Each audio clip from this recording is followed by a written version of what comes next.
نادي الزمالك ما بيعرفش يشتري زمن. انا نشرت الخطاب في التوقيت اللي انا عايزه كنادي الزمالك ومصلحه نادي الزمالك. واستجاب ليك اتعملت ازاي؟ دي قصه بتاعتنا.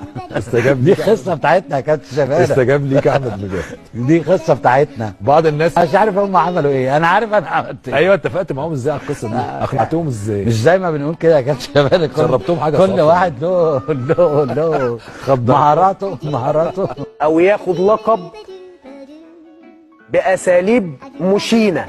الزمالك في فتره كده كان في حكم لا داعي لاسمه واحنا في الزمالك هو كان زملكاوي كان يجي يزعق لك مثلا ويتنرفز عليك ويقول لك ايه اقع في ال 18، يعمل نفسه ان هو بيتخانق معاك والكلام ده، ولو كلمت تاني هطلع لك انذار، قول تعالى اقف والله اقف تقف يقول لك ايه خش ال 18 ارمي نفسك، فاهم؟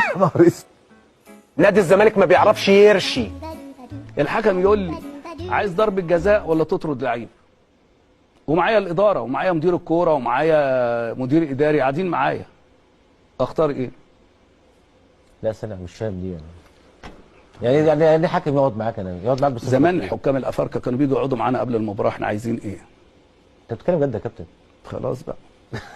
جالي فرص لدرجه ان انا كنت بلعب ساعتها نركز مع بعضينا لدرجه ان انا كنت جالك فرص جالي فرص وما قدرتش، لدرجه ان انا ساعتها كنت بلعب على كابتن ابراهيم حسن.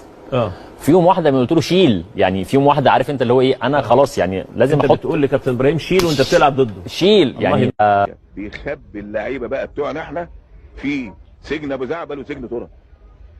لعيبه الزمالك المختلط يا محضر باشا تخش كده سجن ابو زعبل تلاقي فيه 20 30 لعيب موسم استقالات، وفي ترى تبص تلاقي 20 30 لعيب، وبعدين يجي في موسم السنه يروح لهم الكشف يمضوا في السجن جوه.